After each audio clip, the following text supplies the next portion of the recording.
trop dans l'urgence. Et la raison est très simple.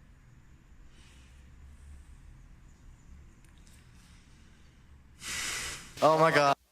When the East is in the house. Oh my God. When the East is in the house. Oh my God. Yo, aujourd'hui j'aimerais te parler de gestion du temps. Et j'aimerais le faire à travers deux mots qui pour moi sont pas forcément contradictoires. Et pourtant c'est la différence entre ces deux mots qui fait qu'on a des problèmes de gestion du temps. Ces deux mots sont urgents et important. On vit trop dans l'urgence. Et la raison est très simple, c'est que lorsqu'on grandit, lorsque on était encore enfant, lorsqu'on était encore à l'école, personne ne nous a appris la différence entre les deux et tout le monde travaillait un peu dans l'urgence. Par exemple, tu commences un chapitre à l'école, personne ne te dit qu'il faut te préparer pour l'évaluation dès le premier jour. C'est lorsqu'on te dit l'évaluation a lieu mercredi, que là tu commences à entre guillemets t'exciter, tu commences à courir dans tous les sens pour réviser, pour te préparer, pour être sûr d'avoir la bonne note. Mais là tu es dans l'urgence, tu es dans l'urgence sur un court terme. Si tu avais dès le début préparé, organisé ton travail, planifié ton travail, parce que tu sais qu'il est important d'être bon dans le chapitre, car il y a une évaluation qui arrive bientôt, même si tu n'as pas la date exacte, eh bien ta préparation était beaucoup plus longue et tu aurais été beaucoup plus serein ou sereine pour l'évaluation. Comme tu as laissé passer, comme peut-être tu as négligé ce chapitre-là, cette matière-là, pour privilégier d'autres matières où il y avait une urgence beaucoup plus importante, eh bien petit à petit, avec l'âge, tu as appris à travailler dans l'urgence et pas assez dans l'importance. Il y a des tâches qui sont certes urgentes et qui ne sont pas importantes. Dans ces tâches-là, si tu as lu des livres sur la gestion du temps, on te conseille ces tâches-là de les déléguer. Pour un enfant, c'est un peu compliqué de déléguer certaines choses. En tout cas, mettre une priorité sur l'importance par rapport à l'urgence, ça permet de mieux organiser la semaine, de mieux savoir qu'est-ce qu'on veut vraiment.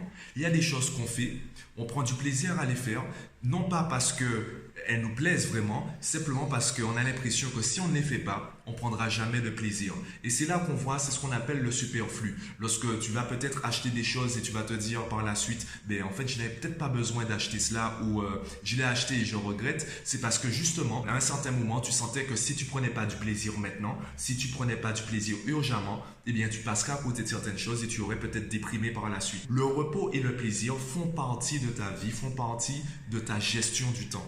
Donc, quand tu planifies ta semaine, tu dois prendre en compte les phases de repos et aussi les choses qui te font plaisir. Je le vois à travers mon activité. Je suis quelqu'un qui aime travailler, qui aime faire les choses assez vite et de manière assez importante en termes d'ampleur. Et malheureusement, il m'arrive parfois de négliger l'aspect détente. Eh bien, dès que je le sens, je planifie ma semaine. Je ne vais pas forcément m'arrêter tout de suite et me dire, allez, j'arrête tout et je pars par exemple à la plage ou autre. Parce que justement, ça va bouleverser ma semaine, ça va bouleverser ma gestion du temps et je risque de prendre du retard sur certaines choses. Par contre, je vais le planifier.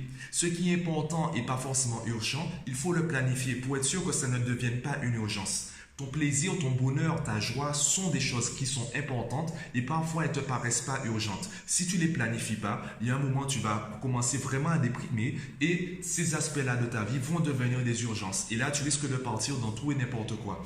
Donc, trouve un équilibre entre l'important et l'urgent. Comment le faire? Eh bien, je propose également une formation sur la gestion du temps si tu le souhaites. Tu peux également trouver des vidéos sur YouTube sur le sujet. Tu peux également trouver des livres. Il y a un livre que j'ai adoré à ce niveau qui s'appelle Priorité aux priorités de Stephen Covey. C'est également lui qui a écrit le livre Les 7 habitudes de ceux qui réussissent tout ce qu'ils entreprennent, si je ne me trompe pas. C'est lui qui a également écrit le livre La troisième voie que j'apprécie fortement. Donc, si tu veux lire ces livres, moi je te le souhaite, je te le conseille.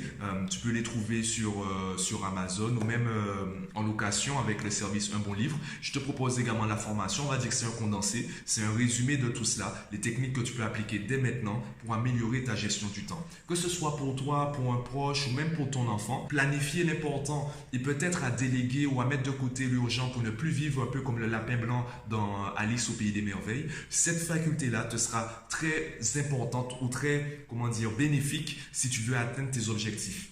Donc, dis-moi ce que tu en penses aux commentaires. Si tu es intéressé par la formation, je te mettrai le lien en description de la vidéo.